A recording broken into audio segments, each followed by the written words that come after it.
Alright, I'm wearing my jacket because I'm a vagabond. And because it's cold outside. Mostly because it's cold outside. Hello everybody and welcome to What is Tabletop, where we talk all things tabletop RPGs that aren't the big one D&D. In fact, we're going to talk about another RPG, Vagabond, that perhaps does what D&D tries to do, but better? Before we get into that, like, comment, subscribe, tell us how you feel down below. Do you like Vagabond? Many of you requested it. If you want to hear us talk about one, I see you, Legend of the Mist fans. Keep commenting, and in the next video, which will happen next month, we'll talk about it. Of course, if you want us to talk about it sooner, support us on Patreon and YouTube members, and if we can get enough support, we can do this more often. Now, enough with the plugs. Time to talk. I'm going to break this down into a few different sections. For the first section, we're going to talk about player-facing mechanics. For the second section, we're going to talk more about GM-facing mechanics. And then for the third one, we're having a special secret that we usually don't talk about. So, for the first thing I want to talk about, how streamlined this game is. There's no floating modifiers or small number bits that have to be added together to get a larger big number bit. Instead, this game just has you roll a d20, and occasionally you might be favored or hindered. All this does is adds a d6 to the roll or subtracts a d6 from the roll. This is very similar to D&D 5e's version of Advantage, but the math is a little bit more concrete. You're able to know you're going to get roughly a 3.5 on average from that roll. Versus rolling a d20 that you then take the highest of. I see a lot of people arguing about what kind of mathematical advantage you get from that. So this is just a nice, simple way of not having any modifiers, but not having the advantage system that's in 5th edition. But what are you rolling against in this game? Well, as a player, this is a system that the GM doesn't come up with the target numbers. Instead, you have a list of skills that will determine your target number. Now, some games like to have you, the player, the person who made the character, almost determine what they're good and bad at. You'll take a stat that you're good at and you try to roll under that stat, meaning that you have specific stats that you allocate as you wish, and you just need to roll under that number. In some games where all you're doing is rolling under, it's not a problem. In other games where you're always rolling high, except for certain skills, it can be challenging. So Vagabond does something interesting. They have you roll under, but over instead. Basically what you do is you take 20, the max you can roll on any die, and you subtract from that how good you are at that skill. So for example, maybe you want to be really good at sneaking. If your dexterity is a 5, you simply subtract 5 from 20. Now all you have to do is roll 15 or higher in order to succeed. But let's say you really want to be good at sneak. If you're really good at something, you get to double the modifier and subtract that instead. So now our sneak goes from needing a 15 or higher to succeed to a 10 or higher to succeed. This system gives you all the benefits of the roll under systems, but all the fun dopamine-filled high numbers that other systems give you. It can also be used for just passive checks. I can write down on my player's detect skill and secretly roll against that.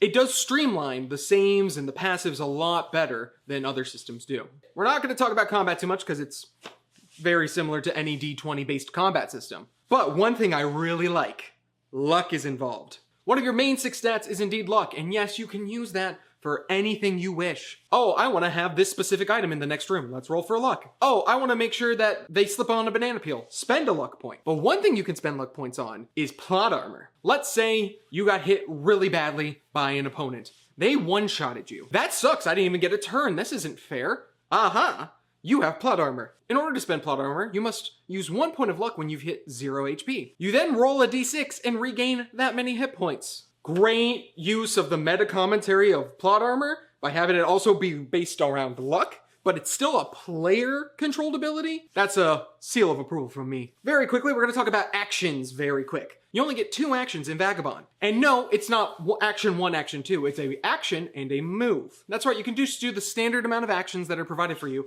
and move. However, classes will allow you to replace your move with a different action. Let's say I'm an alchemist and I want to throw a fire potion right at that goblin, but I don't have any fire potions crafted. Instead of having to wait 2 turns to throw this potion, I have the ability to use my move action as a craft action instead. So instead of moving, I stay put and use my craft action. Now I have a thing that I can use my attack action for in order to successfully attack. And many other classes have very similar things to this. It's a very great move. It allows classes to feel like they're doing something good. It's basically taking the rogue feature from 5th edition, Cunning Action, and almost giving that to each class depending on what they're good at. And of course you have perks when you're creating your character. You get to choose from a nice variety of cool classes including Magus, Pugilist, Merchant, Interesting. But every other level, you get to choose a feat. Now, these feats aren't like 5th edition's feats where they're kind of like okay, except for a few of them that are too good. No, instead, these are more like Pathfinder's feats, where they flavor your character a little bit more. There's no subclasses here. And that's great because if you have an idea of wanting to play a necromancer, but you don't want to play a wizard, you aren't forced into that build just because that's the only subclass available. Instead, you can choose a feat that allows you to do necromancy or reanimation. This can range from things like protector, something that's very common in these games, sage, very fantasy focused, to cardistry, so okay, gambit, and bully? That's a little mean. But it's also a great way to have a class-based system that still allows for some fun flexibility that a lot of more a la carte feat-based systems do. Lastly, for the player section, we have spells. Despite being a somewhat simple system, you get to kind of create your own spells. You simply choose the kind of spell you want to cast, the range, the duration, how much damage you want to do, and depending on these factors, determines how many mana points you spend in order to do that. For example, let's say you want to do a cold spell. You get to choose the delivery of that spell. Is it an aura? Is it a cone? Is it a line? Each of these determines how much mana you do in order to cast the initial version of that spell. Conversely, you can spend an additional mana point to increase the damage. Also, if you want the spell to last just a little bit longer, every round you can choose to spend another mana point in order to continue the spell. This gives a lot more flexibility while also not bogging the system down with a bunch of spells like Cone of Cold, Line of Cold, Area of Cold. This makes for a much better, simpler, but also still customizable magic system. Really mad it took us this long before we talked about it in the magic systems. Alright, it's time for the GMs to get some fun little mechanics. But it's not necessarily mechanics that we're going to be talking about, though it also is. Give me a second. The first thing I want to talk about is how Vagabond tells you how to run monsters. In the book, Vagabond will have monsters have certain kinds of zones. This is the tactics that they like to run in combat. For example, if a monster is frontline, it means they're more likely to get in, deal some damage, and stay put. Versus a monster that's midline, wants to get in, do some damage, get out. And then of course there's the ranged monsters that never want to be in the front lines, but stay back and try to possibly even get further away every time they fight. This also ties in very well with how the monster stat blocks are set up. I always find it difficult in certain systems where they give you these cool unique abilities, but you don't necessarily know which one to do. And if you're a role player, you're not sure which one the monster might use most often, at least not from a first glance.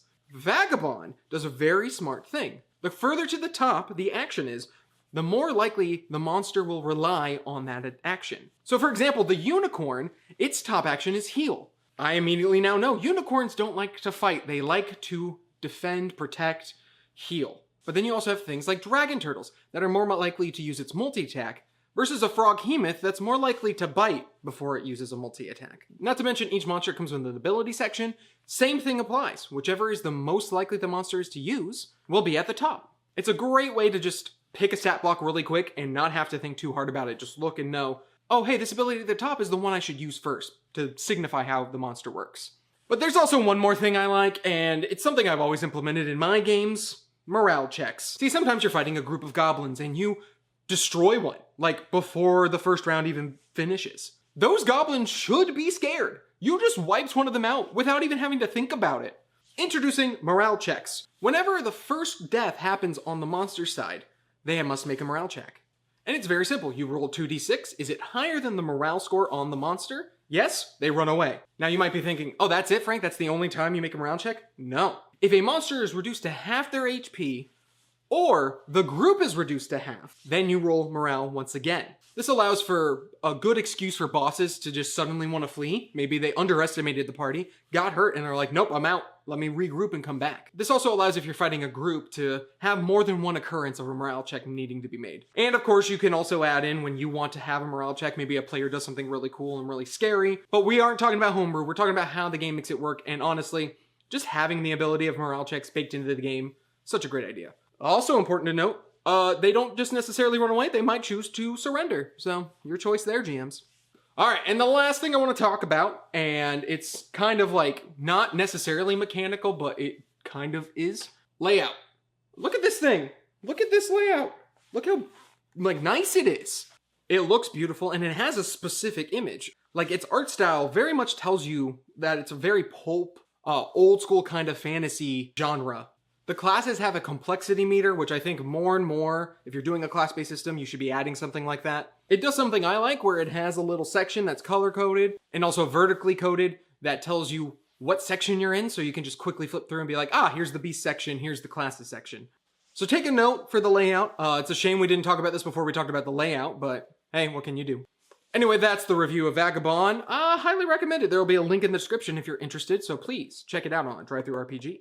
Of course, we thank you for watching. Tell us again in the comments, what system do you want us to cover next? And like we said, the layout's really good, so what makes it so good? Check out our video on layouts for more.